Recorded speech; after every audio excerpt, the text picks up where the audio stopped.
I'm not professionally trained in how to play the bongo, so all that you're seeing, or cajon, so all that you're seeing is just, natural talent, and there's no professional training in it. No, I told Andrea the longer this goes on, the more it's going to expose how I'm not really good at it. It's just like, you hear it one time, it's like, wow. But then after a while, it's more songs, and it's like, I don't know. But it's all good. So, Luke chapter 17. Now, David Moore preached from this same scripture a few weeks ago, but it's a really good scripture, and so I almost didn't preach from it because he preached from it. But I was like, there's a lot to say here, and I think we can pull out some more stuff. Because what was on my mind, of course, was being thankful. It's Thanksgiving week. I am a very thankful person because I have a lot to be thankful for at no fault of my own. And so I was thinking about that, and this scripture came to my mind. And it's Luke 17, 11 through 19, the story of Jesus and the 10 lepers. Right? He cleanses 10 lepers. But first, we'll just talk for a minute. Okay, so Thanksgiving is coming up. Right? And we think this time of the year about all the things we're thankful for, and all the things that we ought to be thankful for, and maybe we're not as thankful for as we ought to be, right? Because we are very blessed people. Very blessed people. A lot of us have had hard times, but when we look around the world, we are some people with a lot to be thankful for. Amen? So, this is the time of the year when we think about that, and when we reflect on that, and that's good. This is a story in the scripture about the power, I think, of thankfulness and what it takes you to. So I told Andrew this story the other day, and she told me I should tell it. And I thought it might be boring, but at the risk of being boring, I'll tell you a story about myself that happened the other day. So, because like I said, I'm a very thankful person.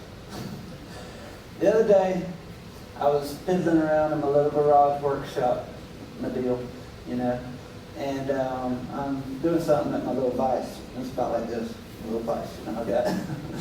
So I found it somewhere. And I was thinking to myself, I said, man, I need a bigger vise. This is Mickey Mouse stuff right here, And one of the most, one good thing about what I do for a living, work on wells, is you get to go to people's well houses, and when they get done with a tool, usually what they do is they go out and chuck it in the well house, right? And just throw it out there and they're done with it. And so you get to go out there and you're like, well, heck, man, I'll take that if you don't want it. And they're like, please, get it out of here, right? And I really like that because I'm always looking for old stuff like that. I'm always looking for old tools, not necessarily even just for the collectability, but because, they're really useful, right? I mentioned my little vise, and you can't get a vise from the Home Depot or the Lowe's like an old one. They just don't make them like that no more. It's just a totally different thing. The new ones, you can, tear it up. But an old one, you can't tear it up. It's just impossible. There. So, but I got put on a more production schedule, working on wells, and now I'm out there, new construction all the time. And so I was thinking the other day, man, I wish I could go out there and, check a few pumps and find somebody's old stuff, and they'd give it to me. That was the good old days, And so I said a little prayer, and I'm not the best at praying, but I was thinking, because I was out there messing with my vise, and I was thinking about that. And I said, Lord, it'd be nice if you would send me places with some good old stuff that I'm looking for. And I thought to myself, well, that's kind of selfish. But I prayed it anyway. And so then, my well drilling rig tore up. And so I had to start going out and doing service calls again. And that's the sad part of the story, but we'll talk about that later. There's not enough tissues if I tell the story. But we'll get it fixed. So, I'm back on the service department, and I go out there, and I'm working on a well. And it's in Bishop County. I won't tell you where it is, because you might know. But I'm working on a well. And there's this huge shop beside it. And I'm telling my man, I'm going to go in there after we get done and see what's in there. You know, because it's probably incredible what's in there. It's huge. But I'm thinking also, it's probably just a bunch of old lawnmowers or something, you know. That's usually what you find. But I'm working on the well, and we get done, and I go in there, and I'm walking around, and it's like a museum. And I come around, and there's a vise, what is it for? About like this. The handle of it that you turn, tighten it up, is like this. And I was like, well, there it is, man. And my man's laughing at me because I'm always looking at stuff like that. And he's like, you know, he said he was going to call me Vice because every time I see one, I'm like, I got to have that. But, of course, there's nobody around. They're at work. And so I'm like, man, I can't, you know, wish I could talk to somebody about that. But I can't. Then I thought about my prayer. I was like, man, maybe God sent me somewhere where there's some more stuff that I've been looking for. That's pretty neat. And so I go home, and then let's see, this was like Tuesday, Wednesday. And then Thursday night, I wake up in the middle of the night. I can't sleep. And so then I had done forgot about it then that vice comes in my brain. And I'm thinking about it. I start thinking about all the other stuff in there. I was like, well, heck, there was a welder in there. He'll probably give me that too. And all this. I start going through all this stuff in my brain, and I just wait for a long time. And I said, I'll tell you what I'll do, self. I'm going to go up there. I'm just going to see if anybody's around. And maybe I have to knock on the door. But heck, it'd be worth it if things like this, you know. Good. I mean, you can't find one like that. And so, and if you did, now this is just a point of reference. If you found a vice like that, new, they're in the thousands of dollars, literally, for that quality. And I shouldn't forget it. I'll just hold it as tight as I can, you know. I'm not going to buy thousands of dollars vice. But anyway, I'm sorry, I'm boring you. I'll get on with it. So Friday. It's Thursday night, I'm laying awake, I decide I'm going to go there. Friday, I get off work, and Andrea says she's going Christmas shopping with her sister.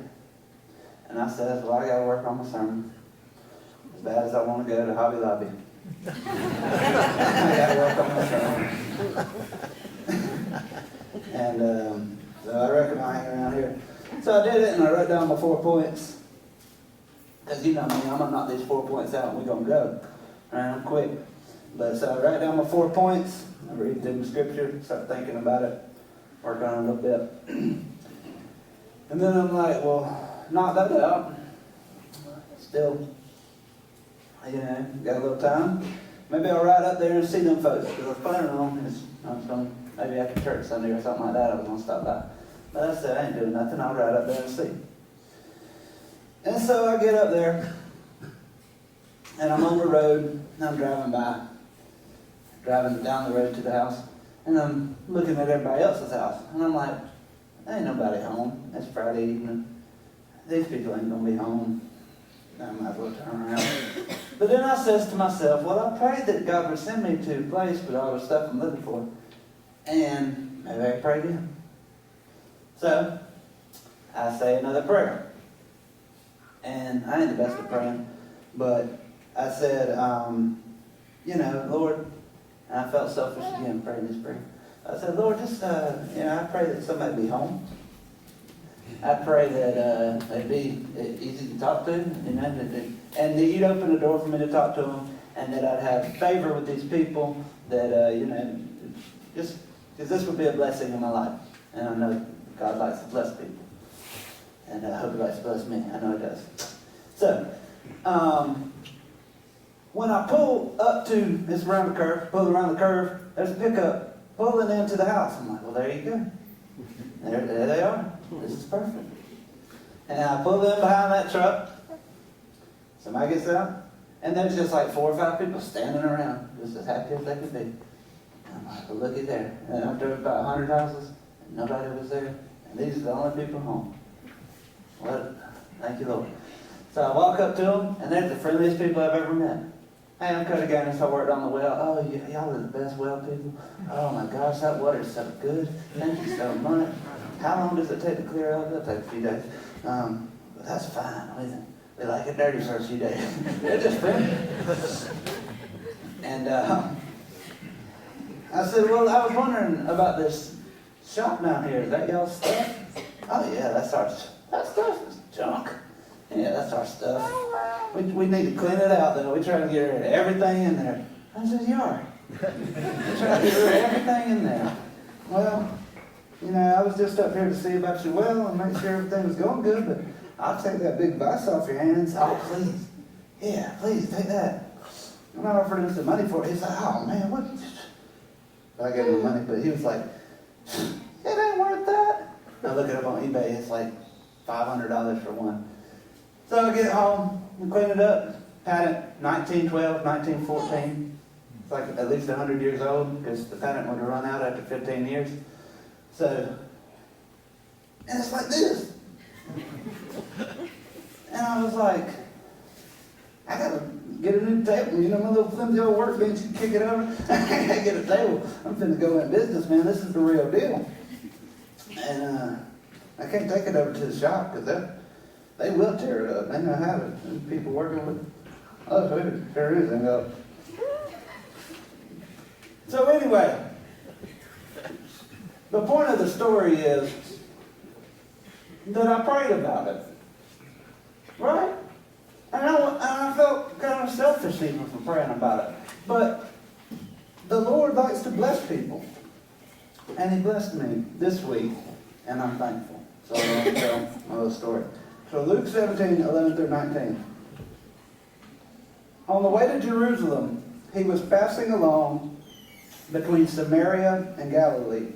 And as He entered a village, He was met by 10 lepers, who stood at a distance and lifted up their voices, saying, Jesus, Master, have mercy on us. When He saw them, He said to them, go show yourselves to the priest. And as they went, they were cleansed.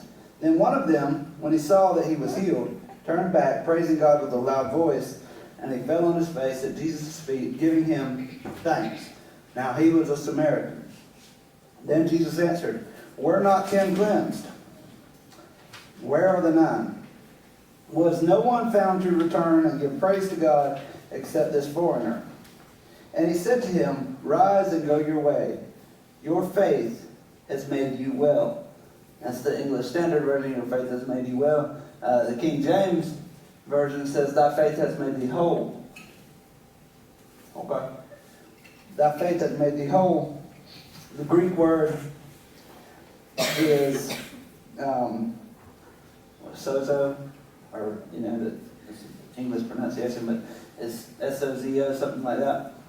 Soteriology, that's where we get the words for salvation. Some translations will say your faith has saved you. And the word literally means, in the Greek, I think made whole is probably the best translation. A lot of times it will be translated saved, but to us, a lot of times in the South, that just means you used to be going to hell and now you're going to heaven. But it means to be made complete, to be brought back together from a position of being torn apart, to be made complete. Your faith has made you whole, I think it's a good way to say it. So, I'm going to bring out 4 phrases from this passage that we're going to talk about just for a minute. And the last one is, of course, your faith has made you whole, and how thankfulness brings about wholeness. So, Luke and Acts are part 1 and 2 of one story that the same author wrote. He basically wrote it as one book, and then it was broken down into 2 different sections. But it was made to be one story. Okay? So, the more I read Scripture, or the longer I read Scripture, I'll say, the more I love Luke and Acts. I used to think John was my favorite part, gospel and book of the Bible, and now the longer I read Scripture, the more I love Luke, because Luke is, John says a lot of things that are very deep and very theological. And in the beginning was the Word was with God, the Word was God. He starts out with that, when all the rest of them start out with a genealogy. But Luke, if you pay attention to his stories, he'll say something in there. And I can only imagine what it'd be like if you were actually reading the original language. But he'll say something in the story that is just like a few words, but it's like a mile deep. Right? If you just think about it and you pay attention to it, it's like there's so much going on.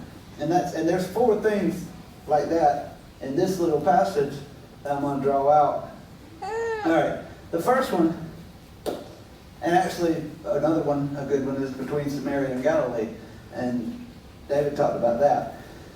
But the first one I'm going to bring out is show yourselves to the priest. Okay. So these men come to Jesus. They're sick. They're unclean. They are condemned by society. They're told that they can't come near normal people. They're not normal. They're unclean. And the first thing Jesus says to them, what's interesting, is he doesn't even say, if you want to be healed, or this will heal you if you so-and-so. He just says, go show yourselves to the priest. So he's telling these unclean people to just go show themselves to the priest.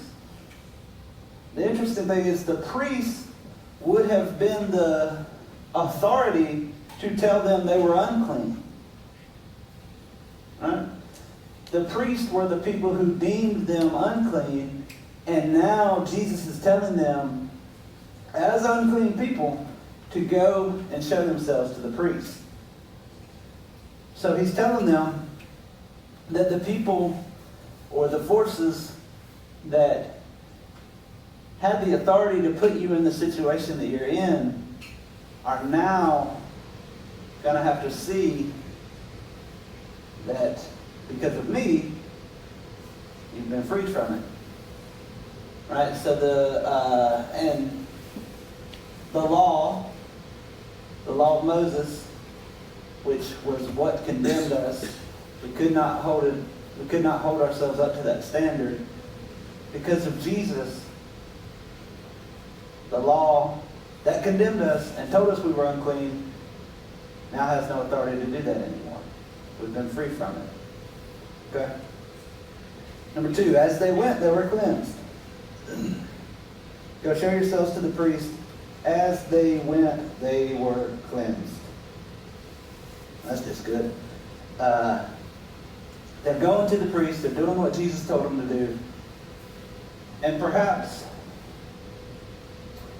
somewhere along the way, they're starting to talk, wonder, why are we doing this? He didn't even say we'd be healed if we did this. But as they just continued to follow Jesus or do what he said, they were cleansed. Right? And that shows us how, as we walk with Jesus, as we follow him, as we do what he's told us to do, as we live as Christians in the world, maybe it wasn't immediate that they were cleansed. Maybe it wasn't the first step that they were healed. But sometime along the journey, there was a healing that took place in their life. Sometime along the way, it might have been, maybe for one person it was on the 10th step, and then for another one it was on the 200th step. But somewhere along the way, as they went, as they walked, they were healed. Okay? Number 3. Now he was a Samaritan. This is the fellow who decides he's going to go tell Jesus, thank you for healing him. Now he was a Samaritan. Last time I preached, I guess, I talked about the Good Samaritan, right? The story at Church in the Park. The story that Luke tells, or the story that Jesus tells in Luke about the Good Samaritan, and how Luke is a subversive gospel. He's taken, when he says something about a Samaritan, to us, we don't think much about that because that doesn't mean much to us. But to the original readers, their jaw would have dropped. And he does it all the time, right? They said he was a what? This guy was not only unclean because he was a leper, he was unclean because he was a Samaritan. He was doubly unclean. So, but he's the one who in the story is the good guy. Just like the Good Samaritan. The Good Samaritan is literally a Good Samaritan, which is an oxymoron for the original readers. They would have thought there's no such thing as a Good Samaritan. Samaritans are dirty and nasty and unclean, and we don't have anything to do with them. We're better than them. But in Luke, Jesus time and time again tells them that the people who you think are different than you and no good just because of who they are the people in my story who are going to be heroes. And number 4, your faith has made you whole. So this fella decides he's going to tell Jesus, thank you, goes on back. And Jesus asked him, where's everybody else? Right? Didn't I cleanse 10 people? Weren't there 10 of y'all? Why are you the only one? He doesn't really have an answer to that. He just says to him, your faith has made you whole. Okay, so one of my Bible teachers used to say, there's a difference between being made clean and being made whole. Because as they went, they were made clean, right? They no longer had leprosy. They were cleansed. As they went, they were cleansed. But now this fellow returns and gives Jesus thanks. And he's made whole. Okay? So what is the difference between being made clean and being made whole? Well, leprosy is a disease that eats away at your body.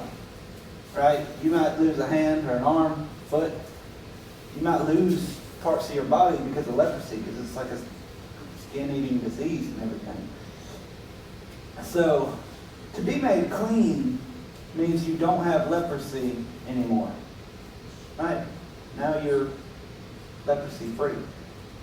But to be made whole must mean that everything that leprosy took from you has been restored. Okay? So these 9 of them no longer have leprosy. One of them gives thanks. And now maybe he might have lost a hand in his back. He's been made whole. And the back can come on forward. But the point is that Jesus has done something for all of us. Okay? If we're here, we're Christians, He has made us clean. He saved us. But there's a level of thankfulness that as we get there and as we thank Him, that more and more of what was lost, not just for maybe us personally, but in the whole realm of humanity, is returned. Right? As we're thankful, then whatever was lost in Adam begins to be returned, and we begin to live more and more in that paradise that God originally intended for us to live in. So as we've been made clean, when we begin to be thankful, we go from being made clean to being made whole.